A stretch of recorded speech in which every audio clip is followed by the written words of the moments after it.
ये देखिए, ऐसा है, हमारा ये जो धरना एक दिन का कार्य बहिष्कार है, वो national coordination committee of electricity employees and engineers एवं all India power engineer federation के आह्वान पर हो रहा है, उनके निर्देशों के तहत हो रहा है।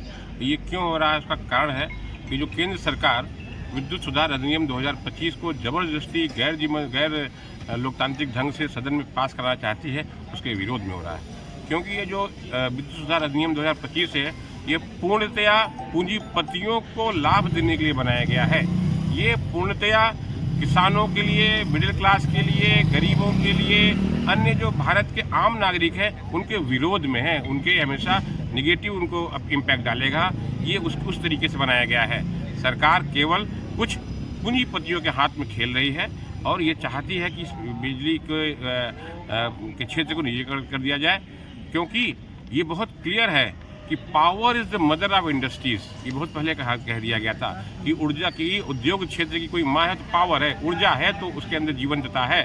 तो सबसे पहले क्या करो, ऊर्जा क्षेत्र को अपने कब्जे में कर लो, ऊर्जा क्षेत्र को निजी जितनी भी निजी पूंजीपति हैं उनके दिमाग में चल रहा है कैसे भी करके हम ऊर्जा को अपने हाथ में पकड़ लें, बाकी चीज़ अपने आप कब्जे में आ ही जाएगी। इसीलिए इलेक्ट्रिसिटी अमेंडमेंट बिल 2025 रखा जा रहा है। इसमें जो हमारे जो गरीब तबके के लोग हैं, जो मिडिल क्लास हैं, जो बीपीएल वाले हैं, जो हिम आच्छादित में रहने वाले लोग हैं, उनको जो सब्सिडाइज रेट में बिजली मिलती थी वो नहीं मिली। क्यों? क्योंकि इसमें क्रॉस सब्सिडी खत्म कर दिया गया, उसके प्रावधान इसमें रखे नहीं गए हैं। दूसरा, इसका बहुत ही विध्वंसकारी क्या इसमें वो है, क्यों कि जो निजी क्षेत्र की एजेंसियाँ आएंगी उनको उपभोक्ताओं को चुनने की छूट दे दी गई है। आप इसका समझिए, आज की तारीख में हमारे ऑफिस में, बिजली विभाग के ऑफिस में कोई भी अधिकारी, कोई भी उपभोक्ता आता है तो हम उसको बिजली देते हैं। हमारी पहले प्राथमिकता बनती है उसको बिजली देने की। हमें नहीं पूछते कि तुम बीपीएल के हो, कि तुम मिडिल क्लास से हो, तुम किसान हो या उद्योगपति हो। इवन जो बीपीएल, मिडिल क्लास अन्य किसान होते हैं उनको प्रायोरिटीज देते हैं, लेकिन उसमें उनके पास चुनने की क्षमता, उनको आज़ादी दी गई है, तो वो कभी भी ऐसे जहाँ से उनको हल्का सा नुकसान होगा ऐसे उपभोक्ताओं को चूज़ नहीं करेंगे।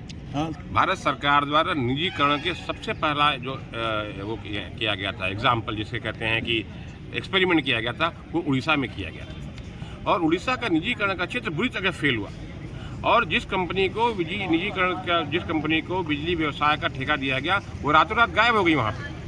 अब उसके बाद अंतिम में फिर सरकार वापस उन्हीं सरकारी अधिकारी कर्मचारियों जो बेचारे काम कर रहे थे कहेगी भाई अब तुम संभालो, तो अंततः वहीं पे आना पड़ा। लेकिन हम समझ पा रहे हैं कि इतना फेल्योर होने के बाद भी सरकार इतने ऊर्जा क्षेत्र को निजीकरण देने में मजबूर क्यों और आमादा क्यों है।